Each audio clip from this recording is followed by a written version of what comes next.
on va à nouveau mélanger du nitrate de fer 3 et du thiocyanate d'ammonium. Donc c'est la même chose que le début du sketch du garçon de café. Donc on va mettre d'abord la solution jaune dans de l'eau pour avoir du vin blanc et on rajoutera la solution incolore pour que ça se transforme en jus de cerise ou vin rouge. Alors ici on va faire ça de manière beaucoup plus quantitative pour observer en fait que cette réaction entre le fer et le thiocyanate est un équilibre. Alors on va prélever 2 ml de FeNO3, de nitrate de fer 3, 2 ml, je les mets dans l'eau. On peut imaginer que ça fait du vin blanc, mais c'est assez dilué. Voilà, la solution jaune. Je garde bien ma pipette, je vais encore en avoir besoin. Et je vais prélever 2 ml de thiocyanate d'ammonium. Et donc lorsque je fais ça, ça va devenir rouge. On voit ça aux différents endroits. Voilà, leurs solutions sont 0,1 molaire, c'est pas grand chose. J'essaie de récupérer quand même mes 2 ml en entier. Voilà. Alors on va mélanger. Et cette solution, on va la répartir dans 3 pots. Donc on va répartir équitablement les 150 ml en 3 morceaux, donc 50, 50, 50.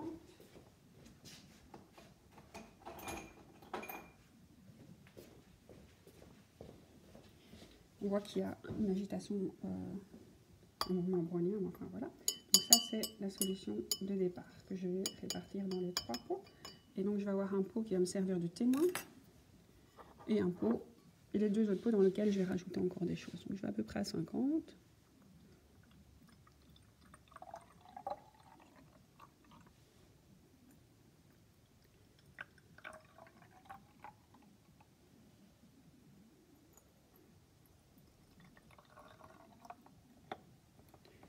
Là qu'on se rend compte que les graduations des Erlen et des Béchers sont peut-être pas géniales.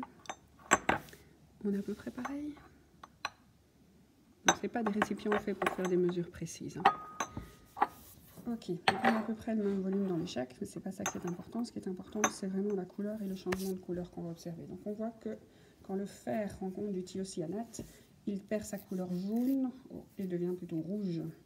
Donc ce que je vais voir, c'est est-ce que il reste du thiocyanate dans ma solution. Donc est-ce que si je rajoute du fer, j'ai exactement... Enfin, s'il me reste un peu de réaction qui va se passer. Donc quand je rajoute du fer dans ma solution, est-ce que vous remarquez que ça devient davantage rouge? Oui. Difficile à dire, j'en rajoute encore. Et donc par rapport au témoin, normalement ça doit être visible. Oui, c'est devenu davantage rouge. Donc on a le plus clair, le plus foncé. C'est difficile à dire. Peut-être en pleine lumière. Hop. Oui. Moi je le vois, mais je trouve pas que la caméra le voit. Alors peut-être avec un fond blanc. Je vais rapprocher. Oui, on commence à voir qu'il y en a un qui est plus foncé que l'autre. Bon, c'est délicat. Alors on va se rendre compte que si on fait la même chose avec le thiocyanate, donc si je rajoute à nouveau maintenant du SCl, je me rends compte qu'en fait dans mon pot, j'ai aussi de nouveau davantage de rouge. Et donc ça veut dire qu'il restait du fer. Alors une réaction entre du fer et du thiocyanate, dans laquelle si je rajoute n'importe lequel des 2 réactifs, ça va plus loin, ça veut dire qu'il me restait des 2 réactifs. Est-ce que ça va?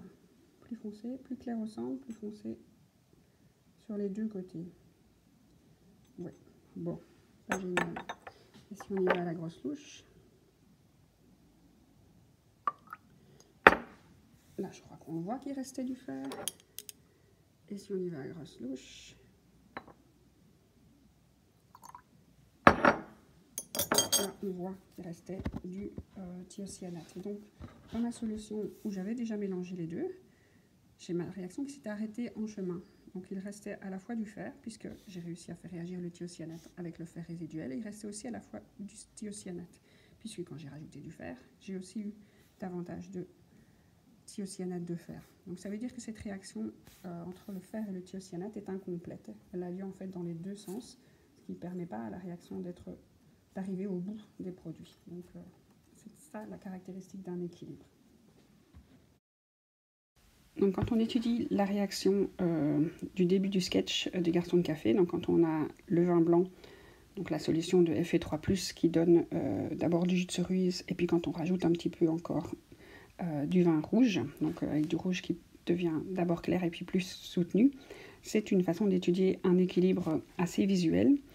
Et donc on a étudié de manière quantitative, donc on a pris des solutions d'une concentration molaire 0,1 molaire avec un volume de solution de 2 ml, et on a donc introduit dans le grand récipient d'eau 0,0002 mol de sel, de chacun des sels.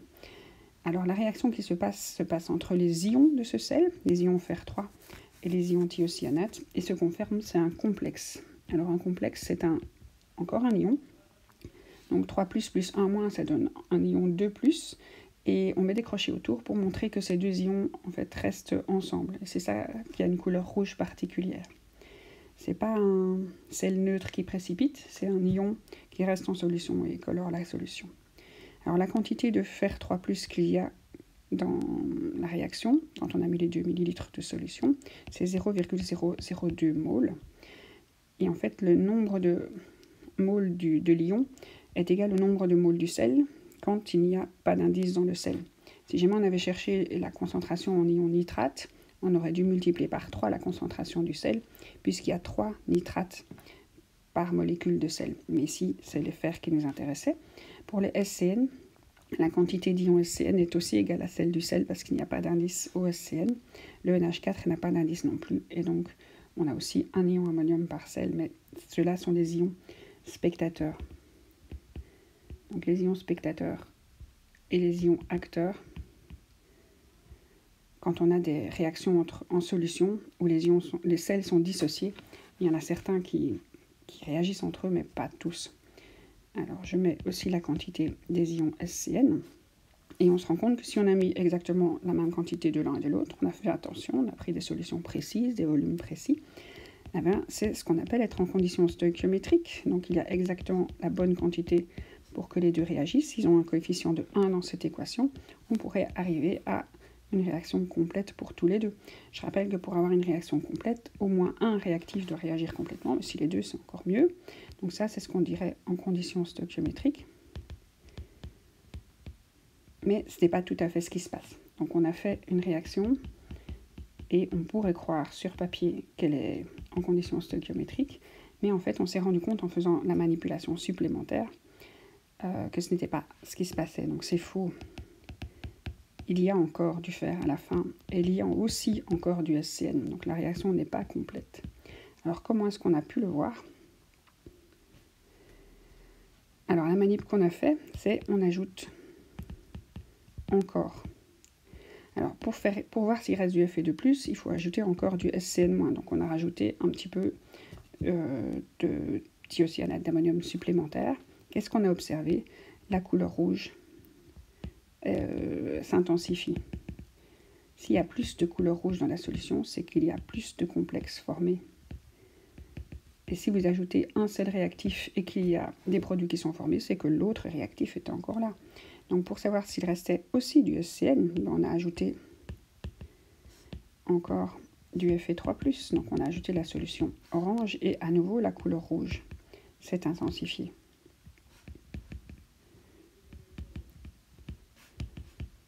On a donc plus de complexes formés dans les deux cas. Donc ça signifie qu'il reste les deux réactifs. Aucun réactif n'a réagi complètement. Donc ça, c'est la définition d'une réaction à l'équilibre.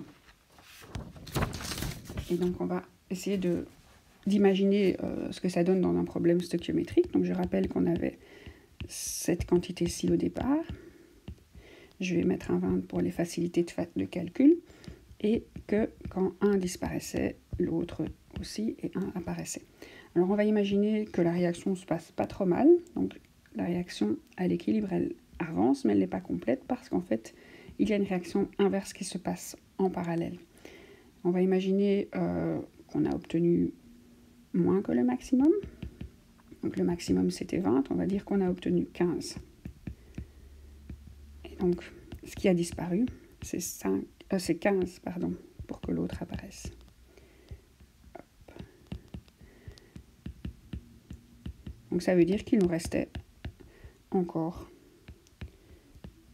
cette quantité-ci. Alors j'ai pris des chiffres ronds, parce qu'en fait, souvent pour les réactions à l'équilibre, on aimerait bien savoir quelle quantité de produits sont obtenus par rapport aux réactifs. Donc quand la réaction est incomplète, on va commencer à parler de rendement et se dire, tiens, ben, elle s'est arrêtée en chemin, mais est-ce qu'elle s'est arrêtée après 10%, 20%, 50%, 60%? Alors pour calculer le rendement, il y a une formule. On prend en fait le nombre de moles obtenus. Donc dans le cas qu'on a imaginé ici, c'est 0,0015 sur le nombre de moles maximal possible. Et donc ça, on doit faire un problème stoichiométrique. Considérer, tiens, si elle avait été complète, si on avait été jusqu'au bout, qu'est-ce qu'on aurait pu obtenir? Et donc ça, nous, on l'a fait juste avant. Et on avait vu qu'on pouvait obtenir jusqu'à 20. Et donc on multiplie ça par 100 pour avoir des pourcents. Et donc dans ce cas-ci, on a obtenu 75% de rendement. Dans l'imaginaire que je n'en sais rien, hein, je ne sais pas du tout si c'est ces quantités-là qui restaient de réactifs et de produits à la fin. Donc à la fin, on a un mélange. Donc dans le nombre de moles final présent dans le pot est vraiment un mélange. Alors on va présenter ceci en graphique, donc du nombre de moles en fonction du temps. Donc les réactifs vont disparaître. Donc on va faire 5, 10, 15, 20. Et on part avec 20 de chacun des réactifs. Et ils disparaissent jusqu'à 5. Et les produits, ils partent de 0. Et ils arrivent à 15. On est parti pour présenter ça. Comme tous les coefficients sont de 1, les deux réactifs sont ensemble et le produit varie de la même façon. Et donc, en fait, à partir d'un certain moment, les choses ne varient plus. Donc, on a des concentrations constantes. On va appeler ça un équilibre, l'état d'équilibre. Alors, cet équilibre est dynamique. Et vous voyez on ne change plus. Et elles sont différentes de 0. Hein.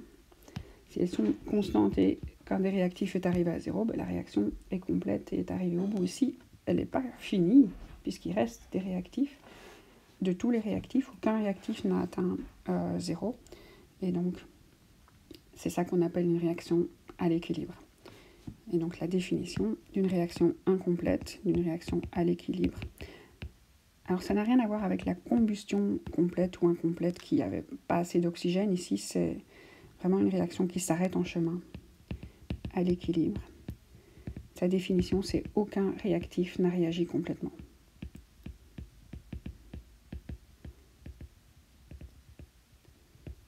Ah oui, là j'ai réagi. Il faut les conjuguer, c'est le participe passé.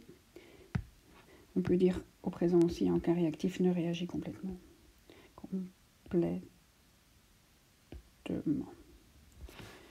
Voilà, alors pour visualiser un équilibre dynamique, on va faire une manip encore supplémentaire. Donc ici, on racontait ce qu'on avait fait dans les 3 pots. Hein. Un témoin, où on rajoutait le thiocyanate, on rajoutait le Fe++. Donc c'était plus rouge. Le SCN-, c'était plus rouge. Donc, on a interprété.